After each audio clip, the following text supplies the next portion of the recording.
Cursed by her jealous stepmother. Not punished, not warned. Cursed. Imagine waking up one morning and everything the world ever loved about you gone. Violet Thorne didn't lose her beauty in an accident. It was stolen, deliberately, coldly, by the one woman who smiled at her funeral while she was still breathing. She hid. She survived. She disappeared into the shadows of a world that only values what it can see. Then came the letter, sealed in black wax, bearing one promise: I can give it all back. But nothing in this world is given freely, and the Duke of Pharaoh's court wasn't offering salvation. He was collecting. Before we go further, is there something in your life that feels like a curse right now? A situation stealing your peace, your confidence, your joy? Drop it in the comments. Someone reading it might need to know they're not alone. If this story moves you, like the story, share with someone who needs it, and subscribe for more exceptional stories. Because Violet is about to discover, the curse was never the worst thing done to her. What comes next? Unbelievable. Chapter 1. The envelope did not come by post. That was the first thing Violet noticed. No stamp, no postmark, no handwriting she recognized on the outside. Just her name, Violet Isolde Thorne, pressed into the front in ink so dark it seemed to absorb the light around it, as though whoever had written it had dipped their pen not in ink, but in something older. Something that had no business being on paper. She found it on a Tuesday morning. It was sitting squarely on her doormat as though it had always been there. As though the world had simply rearranged itself overnight to place it exactly where she would find it first thing. Barefoot, still half asleep, dressed in the oversized gray hoodie she hadn't taken off in 3 days. The kind of Tuesday that smelled like burnt coffee and quiet desperation. The kind of Tuesday that Violet had grown dangerously accustomed to. She lived in Pelham Court, a narrow, forgettable street in East London that the estate agents had recently begun calling up and coming, with the particular shamelessness of people who had never actually lived there. The old Bengali grocery on the corner had been replaced by an artisan sourdough cafe that charged £4.50 for a slice. The laundrette, where she used to sit on Saturday mornings, watching strangers' clothes tumble in warm circles, was now a co-working space full of people in their mid-20s talking loudly about their personal brand. The neighborhood was being hollowed out and refilled with something glossier, something that photographed better. And Violet watched it all from behind a first-floor window with the quiet detachment of someone who had already lost everything worth losing. She picked up the envelope. The wax seal on the back was black, not dark red, not burgundy, black, the precise color of a sky with no stars, pressed into a circular crest she didn't recognize. An Ouroboros, a serpent consuming its own tail, with something engraved at its center too small to read without squinting. She squinted. 2 words: finders, keepers. She should have put it back down. Instead, she carried it inside, set it on the kitchen table beside her mug, and stared at it while her coffee went cold. The flat around her was sparse in the way that spoke not of minimalism, but of erasure. She had removed the mirrors 18 months ago, every single one, unscrewed them from bathroom walls and bedroom doors, and carried them down to the communal bins at 2 in the morning when she was certain no one would see her. What she couldn't remove, she covered. The small compact mirror she'd once kept in her handbag had been taped shut and buried at the bottom of a drawer she no longer opened. Even the dark screen of her phone, if it caught the light at a certain angle, was enough to make her stomach drop through the floor. Because what the curse had done to her face was not something she had yet found the language to describe to anyone. And she had tried, once, early on, to a GP who had looked at her with the careful, professional blankness of someone encountering something they did not know how to code on a medical form. Once to a counselor on a free NHS waiting list who had used the phrase body dysmorphia with such quiet confidence that Violet had simply nodded and never gone back. And once, disastrously, to her half-brother, Louis Arthur, who had gone very still on the other end of a phone call, and then said, "Violet, stepmother Isolde is many things, but she is not a witch," in the measured tone of a barrister who had decided the conversation was no longer admissible. She had not tried to explain it to anyone since. The envelope waited. Outside her window, London carried on with its magnificent indifference. A bus groaned past. Two women argued in the street below about something involving a shared Deliveroo account. Somewhere above her, her upstairs neighbor, a man she had never seen but whose entire emotional life she had come to know through ceiling vibrations, was playing something slow and melancholy on what she believed was a guitar, though occasionally it sounded like regret given physical form. She opened the envelope. The card inside was heavy, cream-colored, edged in the faintest trace of gold that only revealed itself when she tilted it toward the light. The typeface was old, deliberate, the kind you didn't find on any design website. And the message was brief, to the point of arrogance. "You have been considered, Miss Thorne, and found worthy of an offer. Faro Court, Saturday. Come alone. Come as you are. What you have lost can be returned. What you have endured has not gone unnoticed. We do not send this invitation twice. No signature. No address beyond the single word Faro Court. No phone number, no email, no QR code, nothing that belonged to this century. Just that. And the faint, deeply unsettling smell that rose from the card when she brought it close. Something like wood smoke and old libraries, and something underneath both of those things that she couldn't name, but that her body recognized before her mind did, because her hands had started shaking. She was still holding it when the knock came at her door. He was standing in the hallway with a laptop bag over one shoulder, and the particular expression of a man who had been awake for 36 hours and had made peace with that fact.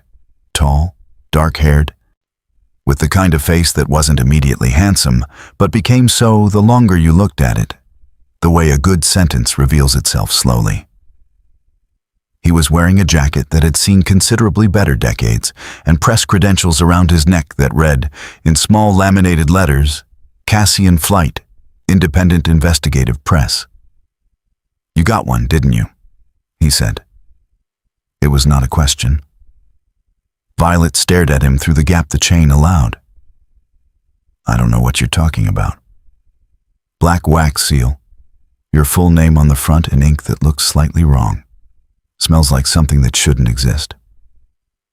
He looked at her steadily. "Miss Thorne, I've been tracking Faro Court for 2 years.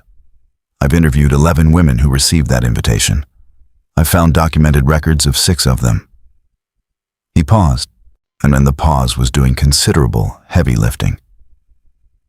"I'm still looking for the other 5. The chain stayed on for another 4 seconds. Then Violet opened the door. Because here was the thing about desperation that nobody tells you.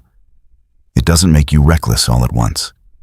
It makes you reckless incrementally, one small surrender at a time, until one morning you're standing in your doorway with a black wax invitation in your shaking hand and a stranger in your hallway who knows your name. And the terrifying thing, the thing that should stop you cold, is that none of it feels like danger. It feels like finally being found. Cassian Flight sat down at her kitchen table, opened his laptop, and began to show her things she was not ready to see. Documents, photographs, a corporate filing for something called Ashbourne Meridian Holdings, on a registered offshore, directorless on paper, worth on paper precisely nothing, and yet somehow connected to 17 properties across Europe. A private members network with a waiting list that read like a guest list at Davos. And a pattern of disappearances so elegantly spaced across different countries and different years that no single police force had ever been assigned to join the dots. He targets women who have been isolated, Cassian said, not looking up from his screen. Women who've experienced a specific kind of loss. Not financial loss, not bereavement necessarily, though sometimes that too. Something more internal. Something that's made them feel invisible. He looked up then. How long have you been wearing that veil when you go out, Miss Thorne? The question landed like a stone dropped into still water. She didn't answer. Cassian closed the laptop slowly. Don't go to Pharaoh's court, he said. And every single rational, sensible, self-preserving part of Violet Thorne heard him clearly, understood him completely, and agreed with him entirely. She went on Saturday.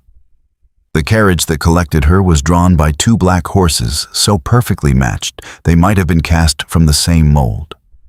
No emblem on the door, no lantern bearing any family crest, nothing that declared where it had come from or who had sent it. The coachman sat high and still on his perch, wrapped in a greatcoat the color of charcoal, and he had not spoken a single word since she had emerged from her townhouse door into the cold evening air. Not a greeting, not a confirmation. He simply descended, held the step, waited for her to climb in, and then the horses moved as though they had already known the destination long before she had agreed to it. She watched the world change through the carriage window. First the cobbled streets of the town, lamplight pooling on wet stone, the last of the evening's foot traffic pulling their coats tighter against the wind. Flower sellers packing away their unsold blooms. A pair of gentlemen outside a club, deep in conversation, breath clouding in the cold. The ordinary, unremarkable machinery of evening society, grinding on without her. Then the streets widened, the buildings thinned, and the countryside opened up on either side like a book being slowly spread flat. Rolling fields, stone walls, the dark shapes of grazing animals standing perfectly still in the moonlight, like creatures holding their breath. Then the trees. The kind that belonged to a much older England. The kind that had been standing long before anyone thought to name the land beneath them. Pharaoh's court did not announce itself with a gate lodge or a welcoming lamp. It announced itself with silence. A very specific quality of silence that pressed gently against the ears, the way deep water presses against the body when you descend too quickly. The horses slowed without instruction. The iron gates, immense and wrought into shapes she chose not to examine too carefully in the dark, swung inward on their own.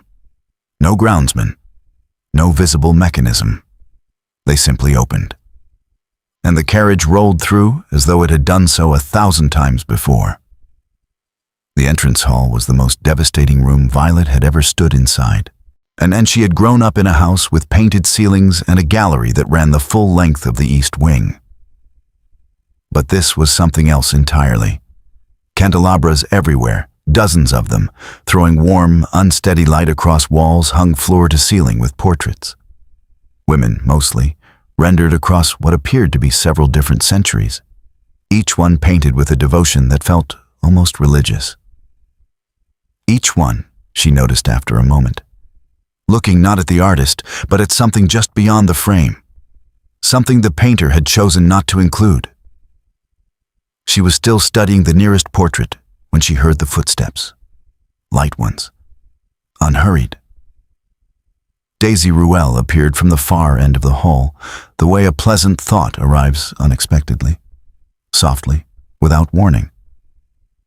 She was younger than Violet had imagined, and bright-eyed and pretty in that particular way that feels immediately trustworthy.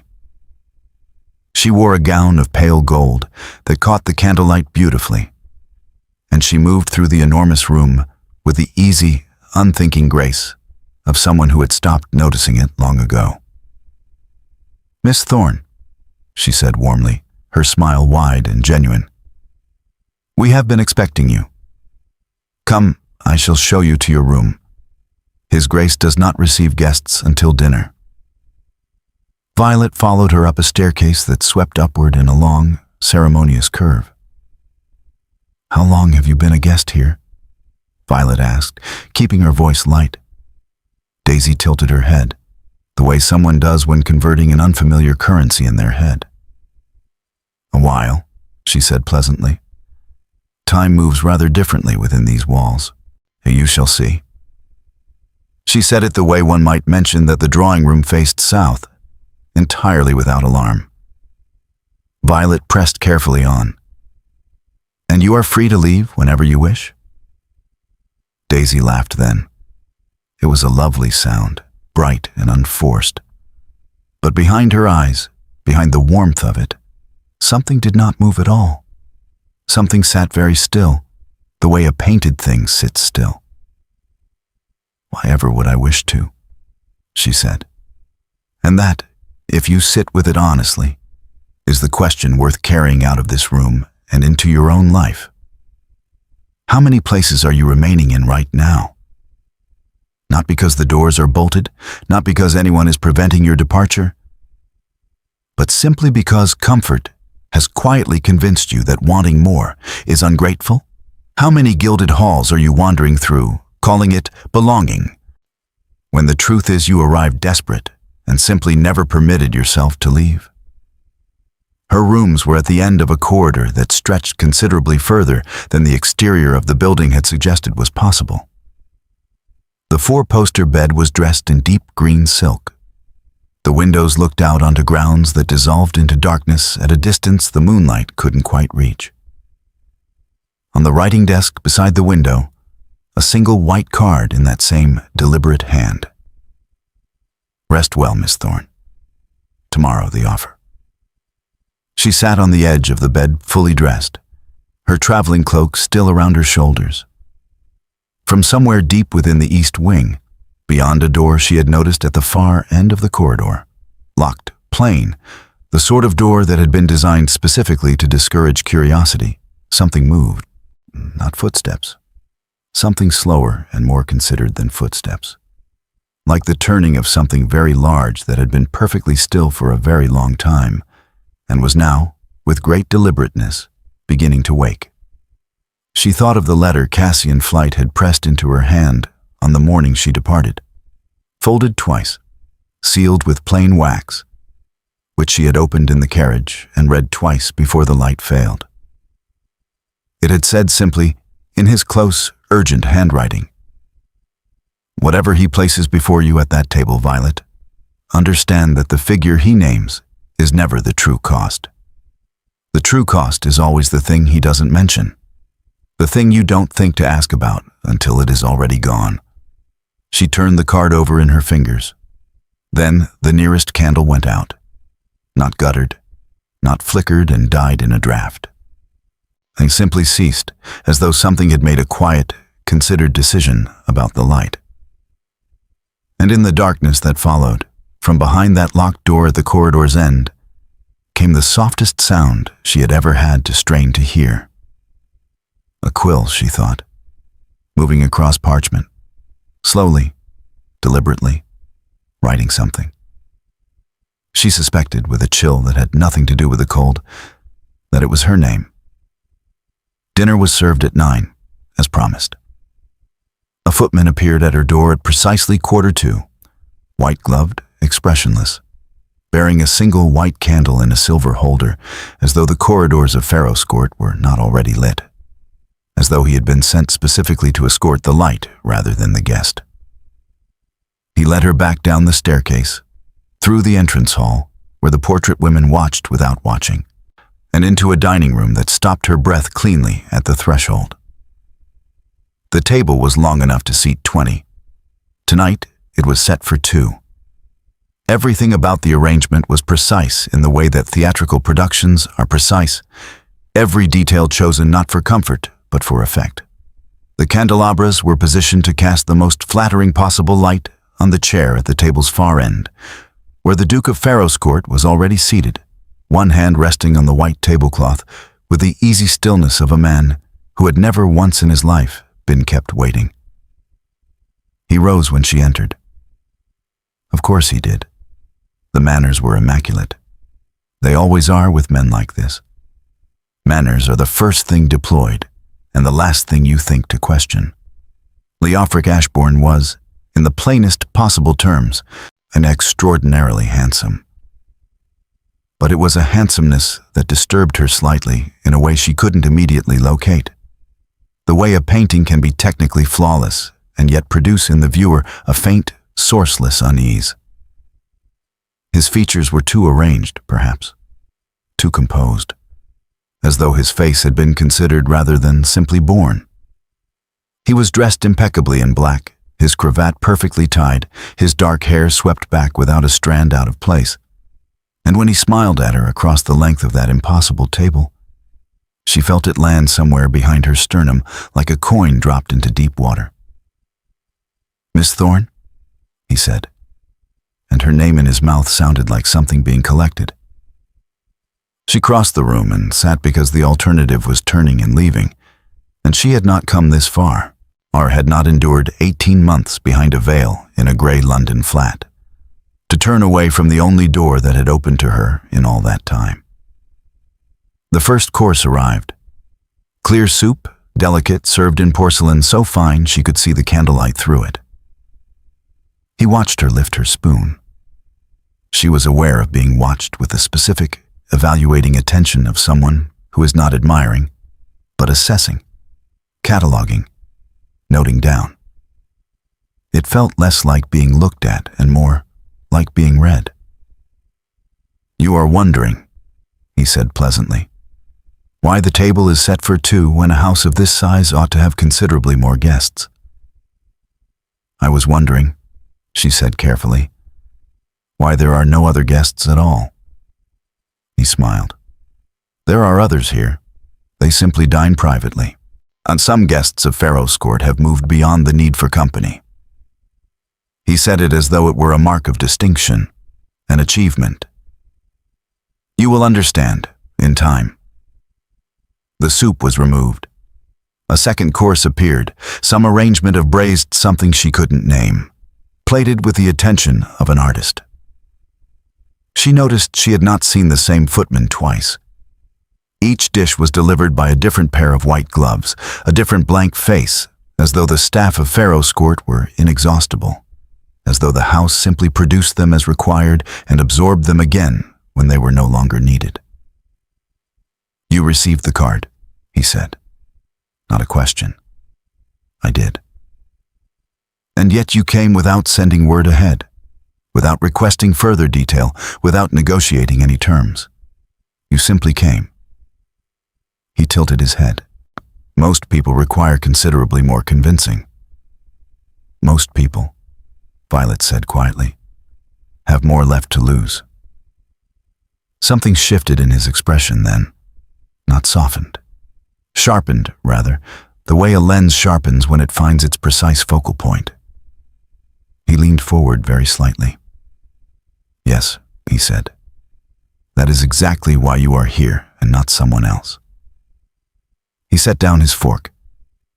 "I will be direct with you, Miss Thorne, because I find that the pretense of a slow reveal insults the intelligence of everyone involved. You were cursed, deliberately, specifically, and with considerable sophistication, by someone who understood exactly what she was doing, and precisely what it would cost you. Your stepmother, Isolde, did not act out of mere jealousy. Jealousy is a common emotion and produces common results. What she did to you required knowledge, intent, and access to something far older than either of you." Violet's hand was very still on the tablecloth. "I can remove it," he said simply. "The curse, entirely. Not diminish it, not negotiate with it, not paper over it with some remedy that wears thin by winter.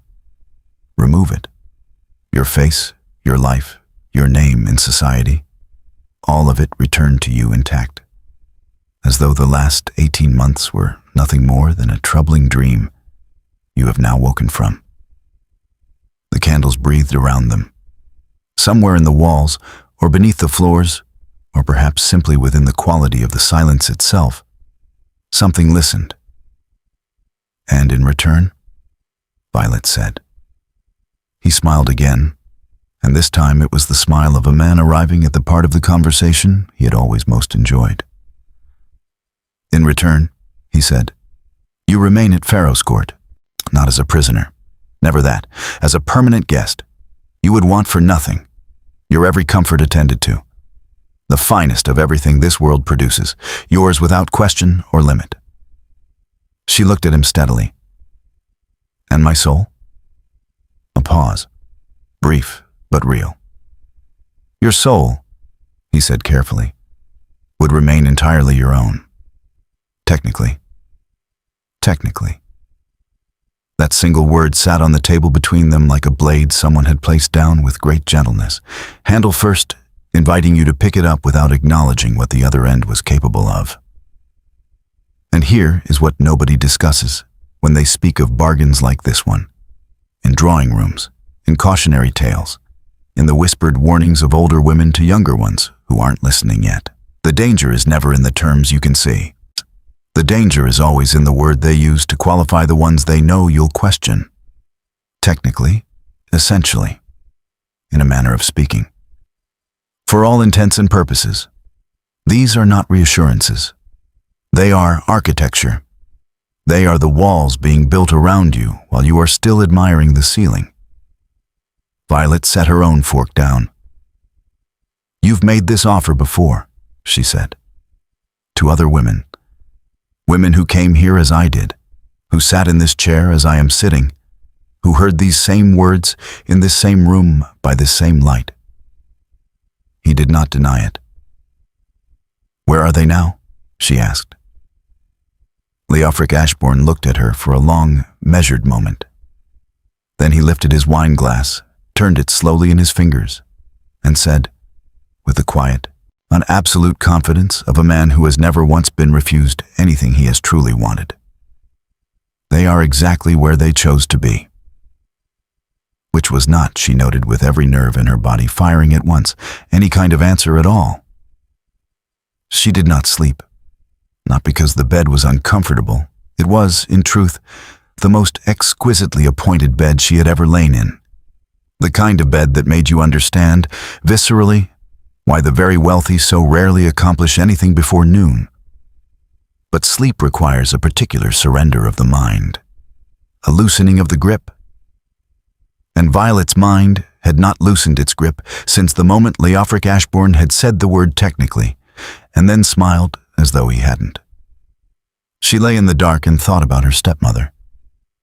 Isolde Vane had come into their lives the way most disasters do, gradually, and then, all at once. Violet had been 14 when her father, Edmund Thorne, a gentle, distracted man who loved his library more than he loved most people, and his daughter more than he loved anything, had arrived home from a winter in the country with a new wife on his arm, and the slightly dazed expression of a man who could not entirely account for the sequence of events that had led him there. Isolde was beautiful in the way that certain flowers are beautiful. Vividly, extravagantly, in a manner that somehow managed to make everything around them look diminished by comparison. She had dark hair and pale eyes, and a laugh that filled rooms, and she had looked at 14-year-old Violet with an expression that took several years to correctly identify. It was not dislike. Dislike was too simple, too honest a thing for Isolde, and it was calculation.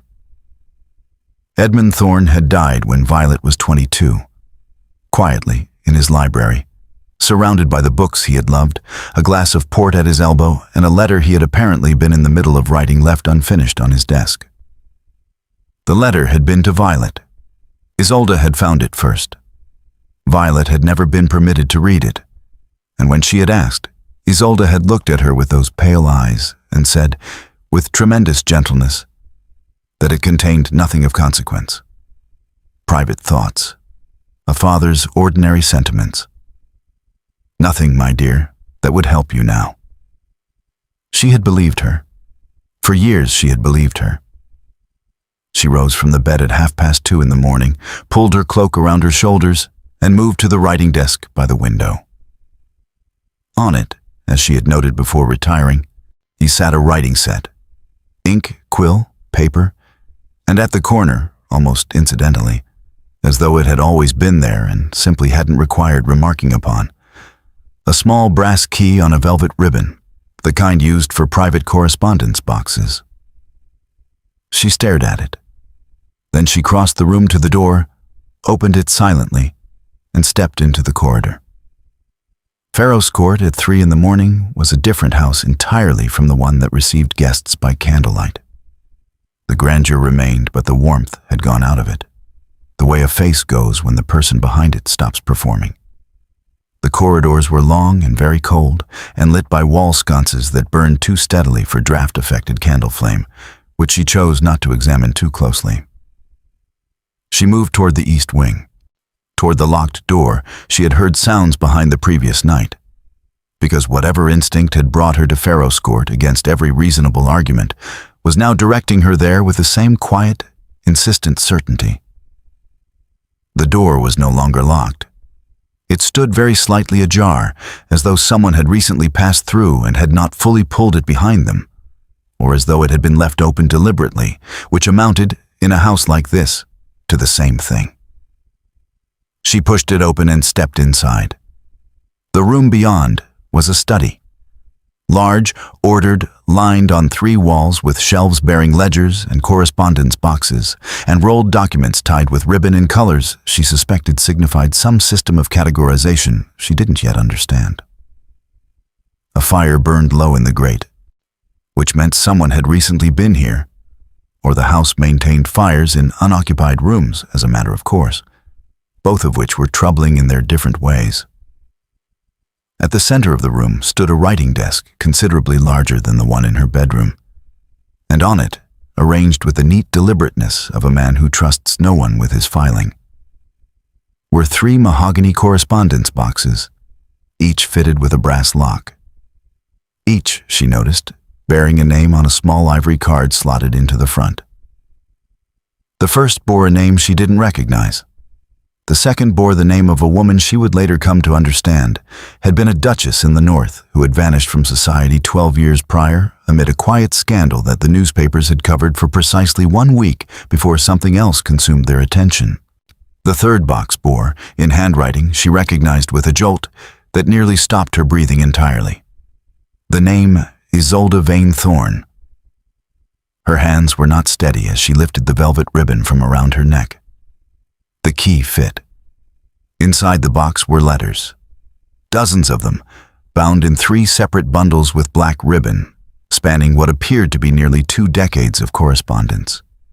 She lifted the earliest bundle first, untied it with fingers that felt clumsy and cold, and began to read by the light of the dying fire. The first letter was dated 3 years before her father had brought Isolde home. 3 years before. She read it twice to be certain she had understood it correctly. Eva then set it down on the desk and pressed both hands flat against the wood, because the room had tilted slightly in a way she needed a moment to correct. The letter was from Leofric Ashbourne. Not a letter of introduction. Not a first correspondence between strangers establishing the terms of an acquaintance. This was a letter written in the easy, unhurried shorthand of people who have known each other long enough to dispense with preamble. It referenced previous conversations, previous arrangements, previous transactions, that word appearing 3 times in the first paragraph alone, used with the brisk, comfortable familiarity of 2 people for whom the buying and selling of things was simply the native language of their relationship. And midway down the first page, in Leofric's deliberate hand, was a single sentence that rearranged everything Violet thought she had understood about the last 10 years of her life. The Thorne girl will do beautifully, provided you can deliver her to us in the correct condition. Desperation, Isolde, is not merely useful. In our experience, it is the only currency that never loses its value. See to it. She sat down very slowly in the chair behind the desk. See to it. The curse. The 18 months behind a veil in a grey London flat. The mirrors removed. The counselor who hadn't understood. The half-brother who hadn't believed her. The slow, methodical dismantling of everything she had been until she was nothing but need, dressed in a traveling cloak. Climbing into an unmarked carriage with a black wax invitation in her hand and nowhere else in the world to go. None of it had been punishment. All of it had been preparation. She read further, moving through the bundles with the focused, nauseated efficiency of someone who needs to know the full extent of a wound before they can begin to decide what to do about it. The correspondence between Isolde and Leofric spanned 18 years.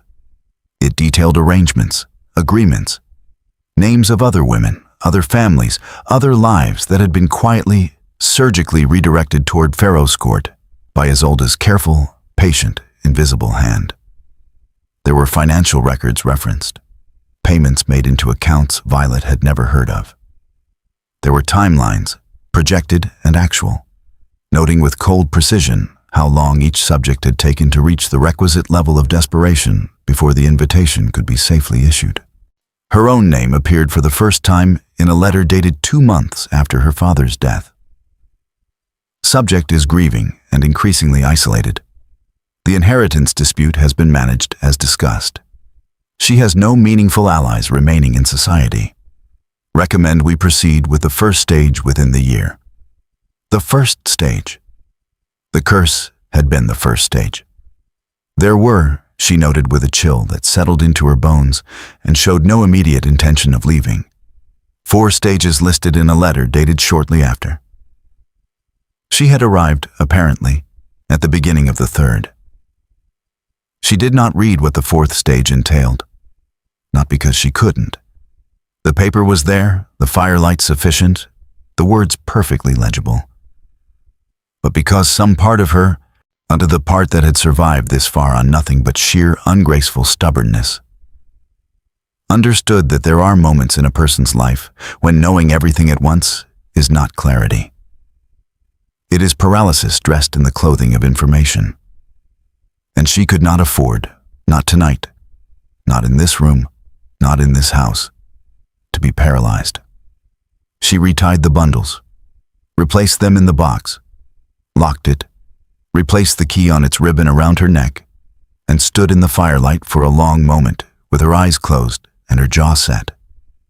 Her father's unfinished letter, the one Isolde had taken the morning after his death and declared to contain nothing of consequence. She understood now, with the particular, devastating clarity of a thing finally seen whole, that it had contained everything, that Edmund Thorne, a gentle, distracted man of libraries and port and quiet devotion, had discovered something, had been in the very act of warning his daughter, and had not lived to finish the page. She opened her eyes. Somewhere above her in the house, a clock struck 3. And from the corridor outside the study door, which she had left slightly ajar behind her, came the sound of deliberate, unhurried footsteps moving toward it. Not the light steps of Daisy Ruelle, not the soundless efficiency of a white-gloved footman. Something else. Someone who moved through Pharaoh's court in the deep hours of the morning with the absolute, undisturbed confidence of a man walking through a space that has belonged to him for a very long time. The footsteps stopped outside the door. A long silence followed, long enough to breathe through twice. Then Leofric Ashbourne's voice came through the gap, quiet, almost gentle, with that terrible smoothness that never once cracked regardless of what it was required to carry. "I do hope," he said, "that you found everything in order, Miss Thorne." She did not turn around immediately. That was the first thing she decided, standing in the firelight of Leofric's private study with his correspondence box locked and replaced, and the key warm against her throat. His voice coming through the gap in the door with that terrible, unhurried smoothness. She did not turn around, because turning around would confirm that she had heard him, and hearing him would require a response, and she was not yet ready to give one. She needed 3 more seconds. 3 seconds to rearrange her face into something that did not look exactly like what it was, which was a woman who had just read 18 years of evidence, that her entire life had been a controlled demolition carried out by people who had never once considered her a person. She turned around. He was leaning against the doorframe with the ease of a man who had never in his life needed to fill a room, because rooms simply organized themselves around his presence. He was still fully dressed, which meant either he had not retired or he did not sleep, and neither possibility was entirely comfortable to sit with. "I couldn't find the library," she said. He looked at her for a moment. Then he smiled. "No," he said quietly. "You couldn't." He straightened from the doorframe, pulled the study door fully open, and stepped aside to allow her passage back into the corridor. A gesture of such perfect courtesy that it took her a full 3 steps past him to register that it was also a dismissal. "Sleep well, Miss Thorne. We have a great deal to discuss in the morning." She walked back to her rooms without looking behind her. She already knew he was watching. It was Daisy who came to her the following morning, arriving at her chamber door with a breakfast tray she had apparently carried herself, which struck Violet immediately as wrong. Pharaoh's court had staff for everything. She had not once seen a guest carry so much as a candle. Daisy set the tray on the small table by the window and began arranging things with the bright, focused energy of someone performing a task they have assigned themselves for reasons they are not ready to explain. Violet watched her. She watched the way Daisy poured the tea, the precise tilt of the pot, the unhesitating steadiness of her hand. She watched the way Daisy arranged the toast on the rack with a kind of meticulous attention that wasn't really about the toast. And she watched, most carefully of all, the way Daisy's eyes moved, twice, to the window, with the quick, involuntary motion of someone checking something they cannot help checking. "You haven't eaten anything," Violet said. Daisy looked up. "I breakfasted earlier. And last night at dinner." A pause so brief that someone less awake than Violet would have missed it entirely. "I dine privately," Daisy said pleasantly. "As I mentioned, some guests prefer it." Violet lifted her teacup. "When did you last sleep, Daisy?" The question landed in the room differently from the others. Daisy's hands went still on the breakfast tray for just a fraction of a second, the way a piece of music goes still in the bar before a key change that held breath of transition. And then she smiled again, warm and wide and reaching nowhere near her eyes. "You ask a great many questions for a guest," she said. "I ask a great many questions for a woman who has recently discovered she was delivered here like a parcel," Violet replied. Daisy stared at her. And here is what happened in that silence, in the pale morning light of a bedroom in Pharaoh's court, that Violet would return to again and again in the weeks that followed. Something moved behind Daisy Ruel's eyes. Not the glassy stillness she had come to expect. Not the pleasant, unperformed vacancy of a woman who had made her peace with her circumstances and was committed to maintaining the performance. Something real. Something that had been waiting, she suspected, for someone to ask the right question in the right tone. The way a locked room waits for someone to finally try the correct key. It lasted perhaps 2 seconds. Then it was gone, and Daisy was herself again, or rather, the version of herself she presented to Pharaoh's court. And she picked up the empty tray and moved toward the door and said, without turning, "The Duke expects you in the East drawing room at 11. Daisy." Violet kept her voice level. "How long have you actually been here?" Daisy stopped walking. Her hand was on the door. Her back was to the room. And when she spoke, her voice was different, quieter, stripped of the brightness that had been layered over it, like gilt over base metal. "I came in the autumn," she said. "I believe it was autumn. The trees were turning." A pause. "That was some time ago now." "What year?" Violet asked. Daisy did not answer. She opened the door and walked through it and pulled it softly closed behind her.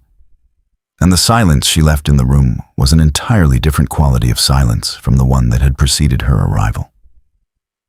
Now, before we go further into what Violet discovered next, consider this honestly. Have you ever looked at someone in your life, someone who appears perfectly composed, radiant even, and failed to ask whether they were truly well because the performance of their wellness was simply too convincing to question.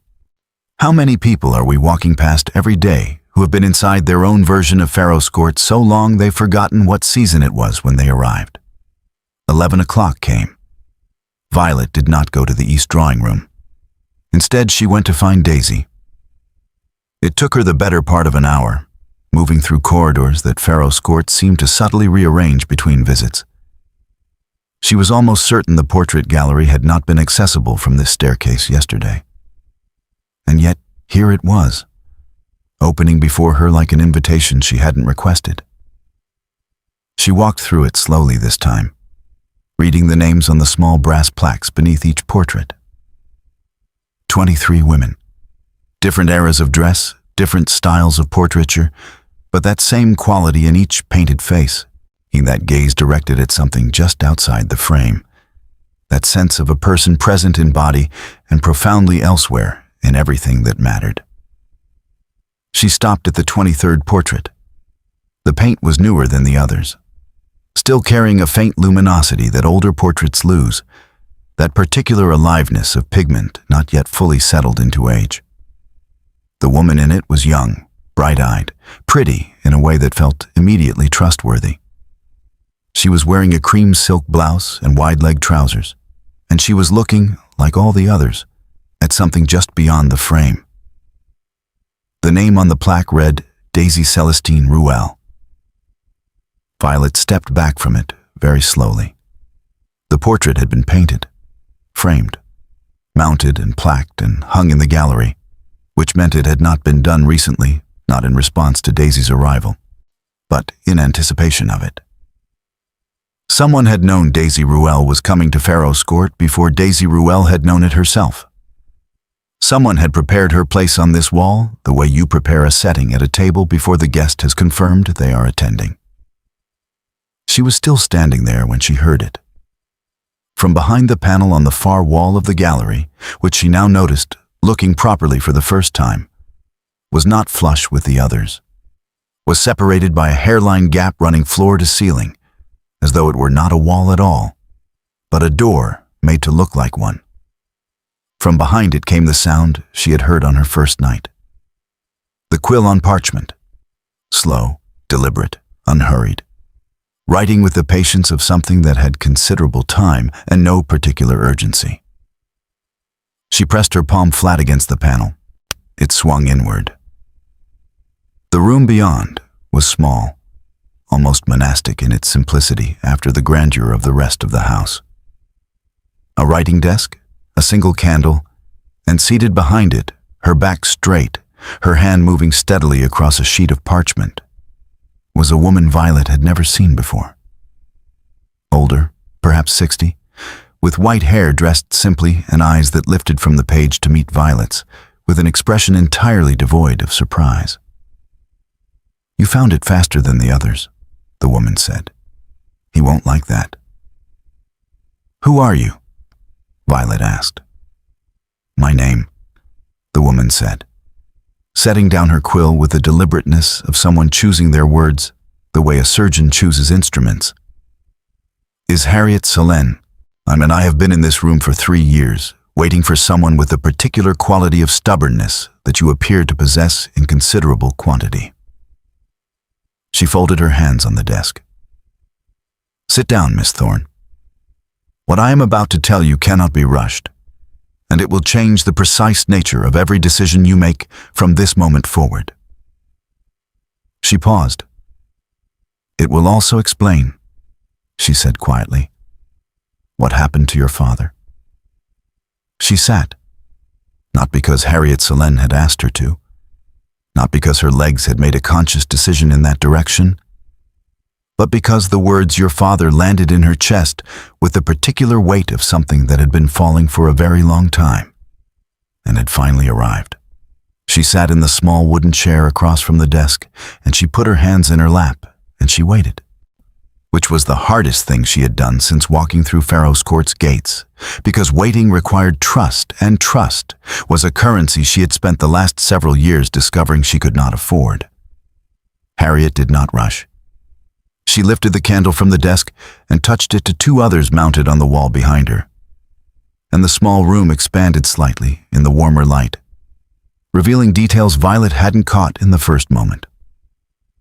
Shelves along the back wall, not the ordered ledger shelves of Leofric's study, but something more personal, more desperate, covered in loose papers and open books and what appeared to be hand-drawn maps of Pharaoh's Court's floor plan, obsessively detailed, revised multiple times in different inks.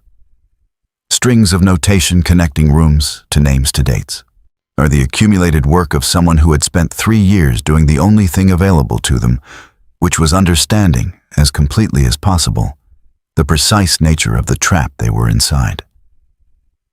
"Your father," Harriet said, "came to Pharaoh's Court 14 years ago." Violet went very still. He did not receive an invitation. He came looking for someone, a woman named Clara Ashby, who had been his research assistant at the university and who had vanished from her rooms one October morning, leaving behind everything she owned and a half-finished cup of tea. Harriet's voice was even, practiced, the voice of someone who has told a true story so many times that the emotion has been worn smooth by repetition, leaving only the shape of it. Edmund Thorne was not a man who accepted convenient explanations for inconvenient disappearances. He followed the thread. It led him here. "He never told me," Violet said. "He never told you because he made a bargain. His silence, his absolute and permanent silence, about everything he had seen inside these walls in exchange for being permitted to leave them. He signed the covenant, Miss Thorne. Every person who enters Pharaoh's Court signs it, whether they know it or not, whether they can read it or not, whether it has been shown to them or not." Harriet looked at her steadily. "The black wax seal on your invitation. When you broke it, you signed." The room tilted slightly. "That is not possible," Violet said. "The contract requires consent." Harriet's expression was not unkind, but it was completely without softness. "Yes, it does. And Pharaoh's Court's covenant operates on a definition of consent that was written long before your grandmother's grandmother drew her first breath. By something that has had considerably more time than any of us to study the precise boundaries of what can be agreed to without full understanding and still legally, cosmically, irrevocably hold." She reached into the drawer of the desk and produced a document, thick, cream-colored, covered in text so small it required leaning forward to begin to decipher. She laid it flat on the desk and turned it to face Violet. "The Covenant of Pharaoh's Court. Your copy?" At the bottom, in ink the precise color of the seal that had been on her invitation, was something that looked disturbingly like her own signature, in her own hand, precisely as she wrote it. Violet Isolde Thorne. She had never held a pen inside this house. "Clause 14, Harriet said quietly. "Read it." She found it. The typeface was small but clear, and the language, though archaic, was not impenetrable, which she suspected was deliberate. The most dangerous documents are always the ones you can almost entirely understand. In the event that a guest of Pharaoh's Court, having received and opened the covenant seal, remains within the estate's boundary for a period exceeding 3 nights without formally declining the offer presented to them by the Duke, said guest shall be considered to have accepted the terms in full, including, and most specifically, the bride clause, as detailed in the appendix, which binds the guest to the estate in perpetuity as consort to its Duke, surrendering all prior claims, connections, and independent legal existence. Violet looked up from the page. "Tonight," she said, "is my 3rd night."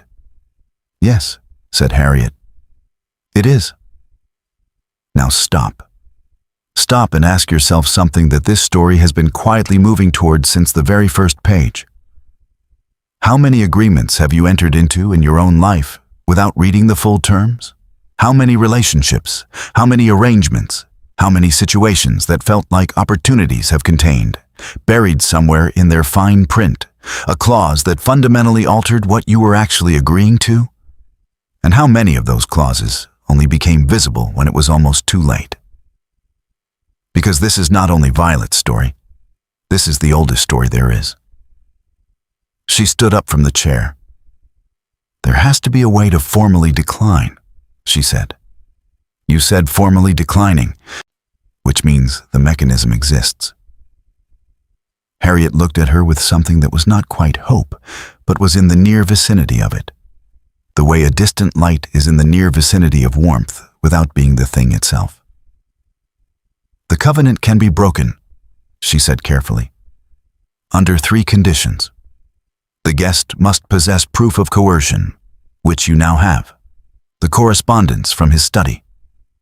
The guest must have a witness to the covenant's existence who is not bound by it, someone outside the walls of Pharaoh's court with knowledge of its contents. And the guest must formally refuse the offer before the clock in the entrance hall strikes midnight on the 3rd night." "Cassian," Violet said immediately. "The journalist?" Harriet nodded. "Yes, I know about him. He has been circling this estate for 2 years with the particular persistence of a man who has made someone's disappearance personally significant." She paused. "He knew one of the women in the gallery, didn't he?" It wasn't a question, but Violet answered it anyway. "I don't know," she said honestly. "He did," Harriet said. "The one in the 4th portrait from the left. She was his sister. Her name was Imogen. She came here 4 years ago, and she's been in the gallery ever since." She let that settle for a moment, which it needed. "He doesn't know she's still here. He believes she's dead. Everyone outside these walls believes she's dead. Pharaoh's court is very thorough about its endings." The implications of this moved through Violet in a wave she had to breathe through slowly.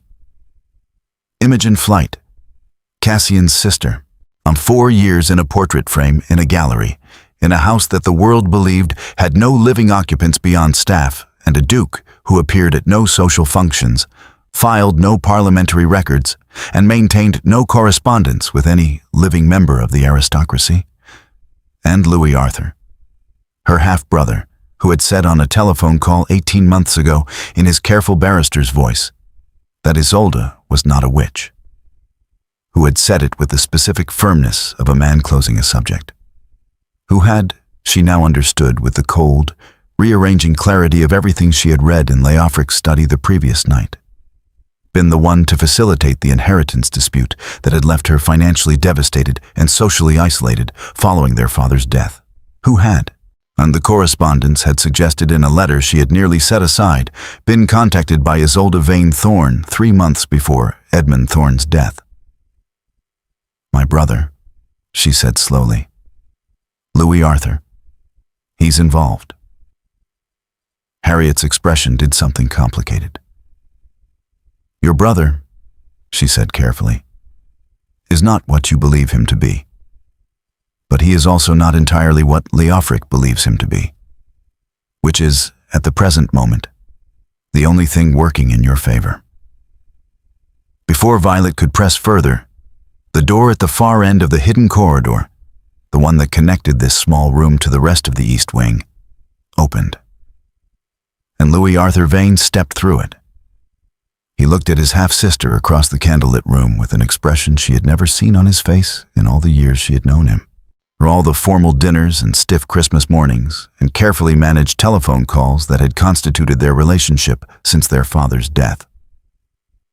He looked beneath the composed, professional surface that he wore as habitually as his coat, absolutely terrified. "Violet," he said, and her name in his mouth was nothing like it had been in Leofric's. It was the voice of someone who had been carrying something enormously heavy for a very long time and had just seen, for the first time, a place where it might be set down. "I need you to listen to me very carefully, and I need you to understand that everything I'm about to tell you, I should have told you 18 months ago. And the reason I didn't was not because I didn't believe you." He crossed the room and sat down heavily in the chair she had just vacated.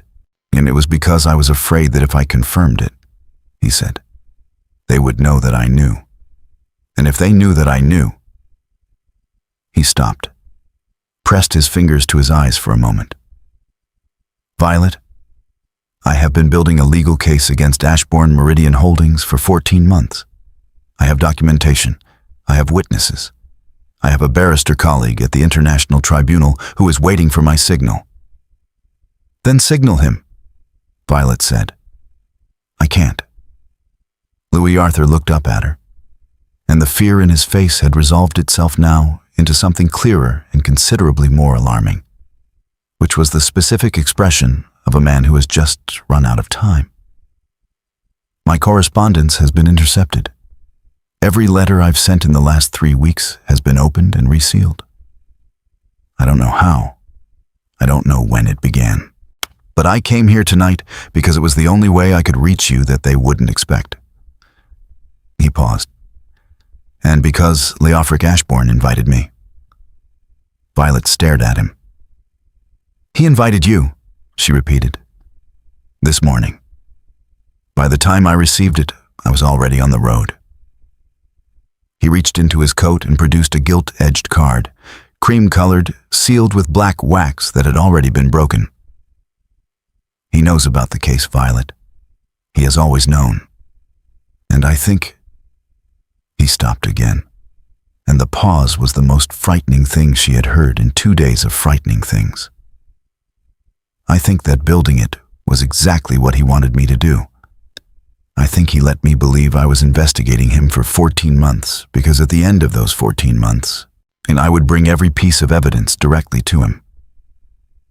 The candle between them guttered in a draft from nowhere. Midnight, Violet thought. The clock in the entrance hall. She turned to Harriet Selene. How long do we have? Harriet looked at the small timepiece on her desk, its face barely visible in the candlelight. 4 hours, she said. And he already knows you've read the covenant. 4 hours. Violet said the number once inside her head, and then refused to say it again because counting down time you cannot afford to waste is one of the more effective ways of wasting it. She looked at Louis Arthur, then at Harriet, then as at the hand-drawn maps covering the shelves behind the desk. And she made a decision of the kind that doesn't feel like bravery in the moment, but simply like the only available direction. The maps, she said to Harriet. How accurate are they? Entirely, Harriet said, with the quiet authority of someone who has had 3 years and nothing else. Every corridor, every room, every panel that opens, and every door that only appears to. She paused. Every portrait in the gallery, and the precise location of the mechanism behind each frame. Violet looked at her. There's a mechanism. The portraits are not merely paintings, Harriet said. And she said it the way people say things they have known for a long time, and have been waiting, with diminishing hope, for the right person to arrive and say it too. They are seals. Each one locks the soul contract of the woman depicted within it into the physical fabric of the estate. The covenant derives its power not from Leofric alone, but from the accumulated weight of every contract hanging on those walls. Destroy the seal. And the contract dissolves, Louis Arthur said, sitting forward. Not destroys, Harriet corrected carefully. Unmakes. There is a distinction. Fire would destroy. What is needed is something altogether more precise. She rose from her chair and moved to the shelves, running her fingers along a row of papers until she found what she wanted and drew it out. A single sheet covered in her close, meticulous handwriting. The mechanism behind each frame contains a locking pin, a physical one, iron, driven into the wall at the portrait's hanging. Remove the pin, and the seal breaks. The contract becomes void. The woman it depicts... She stopped. Wakes up, Violet finished. But returns, Harriet said. Which was not quite the same thing, and carried in it, Violet thought, the suggestion of a journey that had been considerably longer and harder than sleep. Louis Arthur was already on his feet, studying the map Harriet had spread across the desk. 23 portraits, he said. 23 pins. We need hands. Cassian, Violet said. He's outside the walls, Louis Arthur said. Then we bring him in. She turned to Harriet. The panel that brought you here, the one I came through from the gallery, where does it connect on the eastern exterior? Harriet pointed to the map without hesitation. The old groundsman's passage. It runs beneath the east lawn and exits through a stone door set into the boundary wall. Leofric does not use it because he does not believe anyone inside knows of its existence. She looked at Violet with an expression that contained, very precisely, the satisfaction of a woman who has spent 3 years being underestimated. He has never thought to ask me. Violet took the map.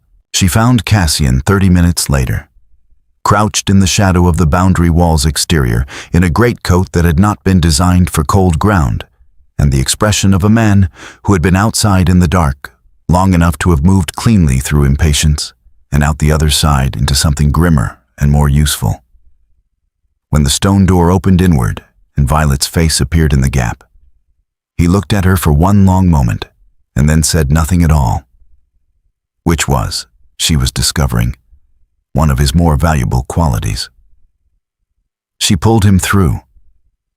She told him about Imogen in the groundsman's passage, in the dark, in 40 words, because 40 was all the time allowed and all the words he needed. She watched his face in the near blackness and saw the precise moment the information landed, saw the thing it did to him, and which was not what she had expected. She had expected grief. What she saw instead was something that had been waiting behind grief for 4 years, patient and very quiet, finally given permission to stand up. He said, "Show me which one is hers." They entered the gallery from the panel at 11 minutes past 10. Louis Arthur was already there, having moved through the house by a route Harriet had mapped for him. And beside him, to Violet's considerable surprise, was Daisy. Not the bright-eyed, pleasantly vacant Daisy of breakfast trays and deflected questions. This Daisy was standing with her arms folded and her jaw set, and the look of someone who had been waiting for a specific knock on a specific door for longer than was reasonable, and was not, now that it had finally come, intending to waste another moment of it. "She found me," Louis Arthur said simply. "I've known about the pins for 8 months, Daisy said without preamble or apology. "I didn't know about the passage. I didn't know about her." She nodded toward the direction of Harriet's room. "I've been looking for a way to be useful and running out of time to find one." She looked at Violet directly. "Tell me what to do." They divided the gallery into 4. What followed was not dramatic in the way that the word rebellion implies. It was quiet, methodical, and required a specific combination of a steady hand and a complete absence of hesitation. The pins were iron, old, driven deep, and required significant force to draw out. But they came, each one, with a sound like a held breath released. A small definitive click that seemed to carry in it more weight than its physical cause could account for. With each one, something changed in the gallery. Not visibly, not immediately, but in the quality of the air, in some atmospheric register that sat just below what the ear could formally report. A lightening, a loosening. The feeling of a room that has been holding itself at a particular tension for a very long time and is, increment by increment, being permitted to stop. Cassian found Imogen's portrait third from the left and stood before it for a moment that Violet did not intrude upon. Then he reached up, found the pin, and drew it out in one steady, unhesitating movement. He held it in his palm and looked at it, even whatever passed across his face in that moment was between him and his sister, and the 4 years that had lived between their last conversation and this one. He pocketed it. They were at the 19th portrait when the gallery doors at the far end opened. Not with violence, not with announcement. They simply opened, both of them, wide, in the manner of a man who has never needed to make an entrance, because his arrivals rearrange the room before he crosses the threshold. Leofric Ashburn stood in the doorway. He looked at the four of them. He looked at the walls, at the gaps where pins had been, at the subtle, irreversible alteration in the air of a room that had operated on a particular power for decades and was now running, unmistakably, on considerably less of it. He looked at all of this with an expression that was not anger. Which was, Violet thought, the most frightening thing about it. It was patience. The specific, ancient, utterly unruffled patience of something that has been outmaneuvered before and has learned, across more years than she could calculate, that outmaneuvering is only meaningful if the people who have done it can sustain it. "Four remaining," he said, looking at the walls. Then at Violet. "You are, I will grant you, the most interesting guest I have received in quite some considerable time." He stepped into the gallery. "But Miss Thorne," he said, and his voice had dropped to something very quiet and very close to gentle, which was infinitely worse than if he had shouted, "You appear to be laboring under the impression that removing those pins concludes something." He clasped his hands behind his back, when in fact, it merely begins it. He smiled. "The covenant," he said softly, "has a fifth clause." Nobody moved. That was the first thing. The four of them standing in the portrait gallery with four pins still in four walls and Leofric Ashburn between them and the door. And nobody moved because the specific quality of stillness that had entered the room with his last two words had done something to the air that made movement feel temporarily inadvisable. A fifth clause. The covenant has a fifth clause. Violet turned it over once in her mind, and then set it aside because there was something more immediately pressing, which was the fact that, in her peripheral vision, at the far left corner of the gallery, Louis Arthur had not stopped moving. He was very good at it. The stillness of the room had provided him cover, the way a sudden silence in a crowded room allows one quiet conversation to continue undetected. His hand was at the 23rd portrait, the last one. She recognized it from the map. Harriet Solène, the woman who had spent 3 years in a hidden room drawing maps and writing notes and waiting for someone stubborn enough to find her. Violet kept her eyes on Leofric. "Tell me about the fifth clause," she said. He looked at her with that expression of ancient, unbothered patience. "The fifth clause," he said, "states that in the event of a covenant breach, all contracts revert not to void, but to their original form, which means that every soul currently held within these walls returns not to freedom, but to the moment of their original agreement.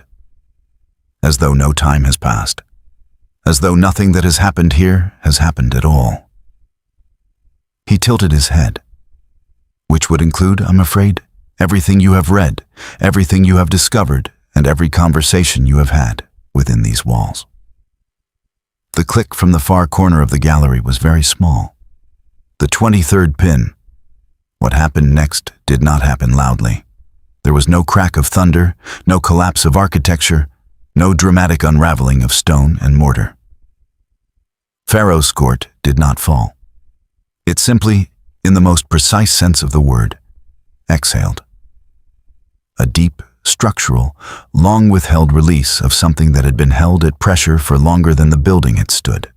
Every candle in the gallery went out simultaneously. Every portrait on the wall, all 23, went dark. Not black, not burned, but dark the way a window goes dark when the light on the other side of it is finally turned off. The faces in them, those women who had been looking at something just outside the frame for years and decades, and in some cases longer, simply looked forward, directly, clearly. And then the dawn came through the gallery windows, with the slightly aggressive cheerfulness of a morning that has no interest in the drama of the night preceding it. Leofric Ashbourne stood in the new light, and for the first time since Violet had entered this house, he looked like what he was, which was something very old that had been pretending for a very long time to be something merely powerful. The handsomeness remained, but it had lost its arrangement, that too composed quality that had disturbed her from the first dinner. He looked, in the plain light of an ordinary morning, like a man who has just discovered that the thing he built his entire architecture of control upon has developed, quietly and without his permission, a crack. He looked at Violet. She looked back. Then he walked to the gallery doors, opened them, and left. Not fled, not vanished in any supernatural flourish. Simply left, with the measured step of a man making a tactical withdrawal, which is an entirely different thing from a defeat, and which carried in it the most chilling promise of all, that he would return when the timing suited him, that he had done this before, that he had the one resource none of them possessed in the quantities he did: time. The tribunal convened 6 weeks later in a building in The Hague that had seen enough of the world's worst accountings to have stopped being surprised by any of them. Though the presiding judge, a formidably composed woman named Dame Celestine Okafor, was observed by the clerk to pause for considerably longer than usual when the full documentation of Ashbourne Meridian Holdings was placed before her. Cassian's investigation, 14 months of Louis Arthur's legal architecture, Harriet Solenne's 3 years of meticulous hidden notation, and the correspondence boxes from Leofric's study, removed by Violet on the morning after the gallery in a carpet bag she had taken from Daisy's rooms, with Daisy's full and emphatic blessing. Isolde Vane Thorne was arrested on a Tuesday morning, which felt, to Violet, appropriate. The Tuesdays had always been the day things she couldn't account for happened to her. It seemed correct that they should finally begin happening in her favor. The charges were extensive. The coverage was international. The client list of Ashbourne Meridian Holdings, leaked to every major press outlet simultaneously by a whistleblower network that Cassian had spent 2 years cultivating with the patience of a man who had personal reasons to be thorough, contained names that produced in drawing rooms, in government offices, and private clubs across the continent. The particular silence that follows the public confirmation of things everyone had quietly suspected and collectively agreed not to examine. Pharaoh's court stood empty. The women returned. Not all at once, not without difficulty, not without the specific and unglamorous work of re-entering lives that had continued without them in ways that required navigation rather than simple resumption. Daisy went home to a mother who had not stopped looking for her. Imogen Flight sat in a room with her brother for an afternoon, and whatever passed between them was theirs entirely. And Violet did not ask, and Cassian did not offer, and that was exactly right. Harriet Solenne published her notes the following spring, a slim volume, precise and devastating, that went into 4 printings inside a month. Violet stood before a mirror for the first time on a Wednesday morning in her flat in Pelham Court, which smelled like coffee and something that was tentatively beginning to resemble ordinary life. She had carried the mirror up from the communal bins herself, in the same one she had taken down 18 months before, and she had propped it against the wall and stood in front of it in the gray morning light and looked. The curse was gone. The face looking back at her was hers, fully and completely. Every feature she remembered, every detail intact. She stood there for a long time. Not because she was admiring what she saw, but because she was learning, carefully and without rushing, to stop being surprised by her own reflection. And here is what she understood, standing in that ordinary light on that ordinary morning, that no beauty restored or curse removed or covenant broken had taught her. The most insidious thing the curse had done was not what it had taken from her face. It was what it had convinced her face was for, what it had persuaded her. In 18 months of mirrors removed and veils worn and rooms retreated from, that her value resided in. Ask yourself this honestly, and consider leaving your answer below because the conversation matters. What has your own version of the curse convinced you your worth depends upon? And how long have you been living inside that particular pharaoh's court, calling it reality? The envelope arrived on a Thursday. She almost didn't open it. Almost. It was on her doormat as before. No stamp, no postmark. Her name on the front in ink that absorbed the light around it. The seal on the back was black, an Ouroboros consuming its own tail, 2 words at its center. But this time the 2 words were different. Not finders keepers. This time they read, not finished. She held it in the morning light for a long moment. Then she set it on the kitchen table beside her coffee, picked up her coat, and walked out of the flat and down the stairs and into the street, where the city was already moving with its magnificent indifference. Buses groaning, someone arguing about a delivery, the smell of sourdough drifting from the corner that used to be a laundrette. She did not open it. Not today. But she kept it. Because Leofric Ashbourne had one thing she now understood she also possessed in equal measure. And if this story has taught you anything at all, if it has reached into something in you that recognized itself in Violet's 18 months of hiding, in Daisy's gilded captivity, in Harriet's 3 years of quiet, stubborn preparation, then you already know what that thing is. Patience. The kind that doesn't wait passively. The kind that prepares. And if this story found something in you, share it with someone who needs to find it too. Please, like the story, because stories that tell the truth deserves a wider audience. And subscribe. Because Violet Thorne's story is not finished. The best chapters, after all, are always the ones that haven't been written yet.